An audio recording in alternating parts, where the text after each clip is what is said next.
nze neteekayo post eyo nti abaana baba tebabiriimu nzinga netunulidde bulamu bwange kuba nkyali nnyo katabo kange kyova olaba nagireseeyo ntunulya buli muntu nabadde nakagiteekayo ndaba nga nakagita and apparently noli yabadde ndoza yakakola ebintu bye nga sina na kyemmanyi era saabijjeyo era buli anvuma nze simuddamu naye nga sina budde bugenda bagamba nti kunyonyola nti nsigambo oyo biki nga nze nva wakojja wange ssanyu libula okunzita nti tukoze eki kwegamba kuba buli wamu yabadde atuuseewo nga ndi musanyufu nebya ddala era posti yange sijja gijja nze ekyali katabo bintu bingi nnyo byentaddeyo nga bikwata katabo ate bw'ojja otunuulira posti zange nzize njogera ku bintu ekikwatagana n'abaana nina n'eri gye napiininga yeesookerako ddala nti your children don't owe you a thing they don't owe you because wabazaala they're not your investment plans mbu nkolera kino byonna gyebiri but somehow people have selective view tebakiraba nti byonna byogera nzize nga mbyogera bingi nga katabo tekanana kufuluma naye nga nzija nteekayo ebintu ng'ebyo nzija mpiteekayo so I'm really sorry for people I rap the wrong way abaagitutte bwe batyo Becky yes I like her yes I'm her maybe her role model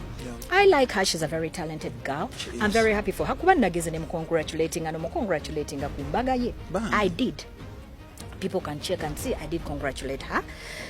she's expressing her way her life in a different way made sinabana bitunulako sinatuka nti tandika okujudginga nti lwaki okoze bwoti sina na kyakwogera because this post was totally about me and my book for the people who read it no and they understand era saajijjeyo era sijjajijjayo omwana oyo singa nadde nina kyemmugamba mwana mutonnyo she's a very young mother I am in a position bwe mba nina kyensobola omugamba ninkimugamba bulungi nga sikitadde ku mukutu wantu wonna ate nga tekiri cryptic like I have done before nga tuli mu gundi mu time eyo nina kyennamugamba nina kyetwatwogerako era twalitwogera ku baana naye nga bintu birala nnyo saagenda ku posti ye kubiwandiikako saagenda nti oba mbiteeke nga biri cryptic mwana muto anajja ddi ku peegi yange okulaba ebyo ebintu bwe mba njagala bitegere why should I have to put them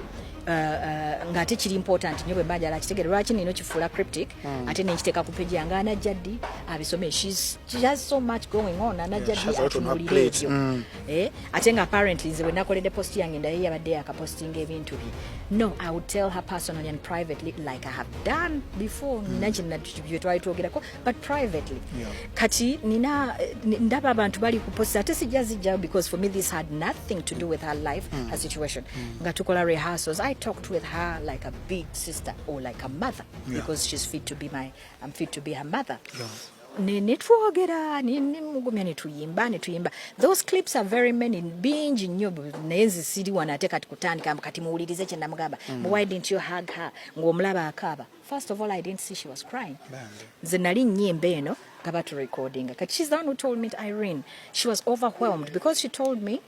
Irene tewali yali ampadde ku stage nti nyimbeko nemugamba you joking nti simbangako live on a show like this tewali yali ampadde ku platform nemugamba tikisoboka so I really wanted her that was my very first time to meet her ate nga njala nnyo kubanga I trust her I believe in her nga sirabawo fopa singa alinya ku stage okuyimba nga sijirabawo era she's that good neturehasinga netwetegeka nti odyakola boti kati aina party ena ngaba nida Irene gobo jiyimba you know liking somebody you like the way they sing ateni nyimbo luyimba renga yawulira ndimbe bulungi nyo kati emotions nezitanko kujja kugamba she was just overwhelmed by the way I was singing the song kati nze nene mbichusa mko katono ne bimunyumira nnyo ngaba kati biyimbe nga libo babiyimbye kati bwe yakingamba ninzero nenkebera Nyangamiz Irene obedde oyimba nga nkaba nabukabi ne binnema okuyimba because she kept quiet many times I have those clips kati nezirayo nenkalaba naye nga nyinyonyodde lwaki sinti bizibu probably she was going through things naye ate ne bwe kiba ki alina oluyimba lw'ate ayagala kuyimba because of what she was going through but not that one on that song it was really because Irene nemulaba nayimba oluyimba lwange nzaani for me it's not so much of course nyimba zenjagala kaluberwani